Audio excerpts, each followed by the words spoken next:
চার দফা দাবিতে টানা তৃতীয় দিনের মতো রাজধানীর কাকরাইলে অবস্থান কর্মসূচি পালন করছেন জগন্নাথ বিশ্ববিদ্যালয়ের শিক্ষক ও শিক্ষার্থীরা।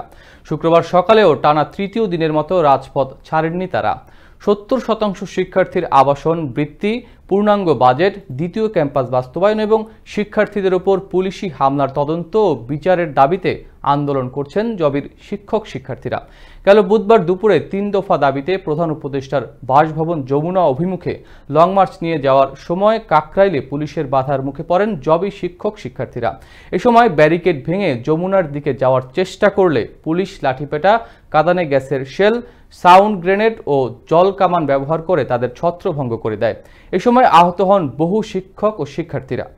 এরপর বেলা ২টা থেকে কাকরাইল মসজিদের সামনের সড়কে অবস্থান নেন আন্দোলনকারীরা। তখন থেকেই সেখানে চলছে তাদের লাগাতার অবস্থান।